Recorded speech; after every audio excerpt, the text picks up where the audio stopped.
Hello everyone. ദുബായിലെ എൻ്റെ ഒരു വർക്കിംഗ് ഡേയുടെ കുഞ്ഞു വ്ളോഗാണിത്. എൻ്റെ ചില ഫ്രണ്ട്സ് പറയാറുണ്ട്, നീ ജോലിക്ക് പോകുന്നതും ആ ഒരു വർക്കിംഗ് ഡേ ഒക്കെ ജസ്റ്റ് ഒരു വീഡിയോ ആയിട്ട് ചെയ്യാൻ. പക്ഷേ സത്യം പറഞ്ഞാൽ സമയം കയ്യിൽ പിടിച്ചൊരു ഓട്ടമാണ് ജോലി സ്ഥലത്തേക്ക്.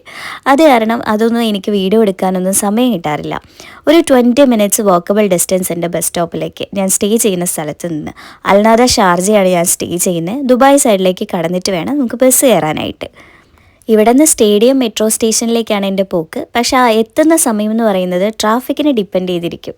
അതുകൊണ്ട് പരമാവധി നേരത്തെ ഇറങ്ങാൻ ശ്രമിക്കാറുണ്ട്. സ്റ്റേഡിയം മെട്രോ സ്റ്റേഷനിൽ എത്തിക്കിട്ടിയാൽ പിന്നെ കുഴപ്പമില്ല. പിന്നെ അവിടെ നിന്ന് ഒരു 15 to 20 മിനിറ്റ്സ് ജേണിയാണ് കേട്ടോ.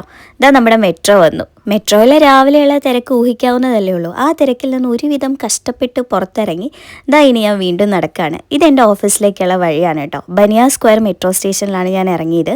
അവിടെ നിന്ന് ഇതുപോലെ ഒരു 15 മിനിറ്റ്സ് വാക്കബിൾ ഡിസ്റ്റൻസിലാണ് എൻ്റെ ഓഫീസ് വരുന്നത്.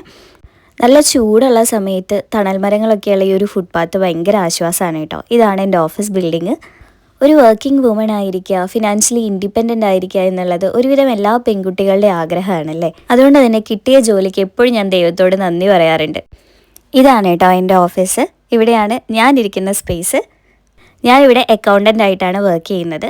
വന്നു കഴിഞ്ഞാൽ ആദ്യത്തെ പണി എന്ന് പറഞ്ഞാൽ ബോട്ടിൽ വെള്ളം നിറയ്ക്കുക എന്നുള്ളതാണ്. ഇത് ഞങ്ങളുടെ ഓഫീസിൽ നിന്നുള്ള നല്ല വ്യൂ ആണ് കേട്ടോ. ദൈറ സൈഡാണ് ഇത്. ഇന്ന് കുറച്ച് തിരക്ക് കുറവുള്ള ദിവസമാണ്. അത് കാരണമാണ് ഇങ്ങനെ വീഡിയോ ഒക്കെ എടുത്ത് നിൽക്കാനായിട്ട് പറ്റുന്നത്. ഈ കമ്പനിയിൽ കയറിയതിന് ശേഷമാണ് കേട്ടോ ഞാൻ ഇൻഡിപെൻഡൻ്റ്ലി അക്കൗണ്ട്സ് ഡിപ്പാർട്ട്മെൻറ്റ് ഹാൻഡിൽ ചെയ്യാനായിട്ട് തുടങ്ങിയത്. ഇതെൻ്റെ കൊളീഗാണ് കേട്ടോ. ഇവളാണ് ഇവിടുത്തെ എൻ്റെ ബിഗ്ഗസ്റ്റ് സപ്പോർട്ട് എന്ന് പറയുന്നത്. അപ്പോൾ ഇതിനു മുമ്പ് നേരത്തെ പറഞ്ഞ പോലെ അസിസ്റ്റൻ്റ് ആയിട്ട് മാത്രമാണ് ഞാൻ വർക്ക് ചെയ്തിട്ടുള്ളത്, അസിസ്റ്റൻ്റ് അക്കൗണ്ടൻ്റ് ആയിട്ട്. അപ്പോൾ ഇവിടെ വരുമ്പോൾ ഒത്തിരി ടെൻഷൻ ഉണ്ടായിരുന്നു. പക്ഷേ കുഴപ്പമില്ല, ദൈവം എന്നെ എല്ലാം ഹാൻഡിൽ ചെയ്യാവുന്ന രീതിയിൽ സെറ്റാക്കി എടുത്തു. ഫുഡൊക്കെ കഴിച്ച് ഞങ്ങൾ വന്ന് വീണ്ടും ആ പണി തുടങ്ങി.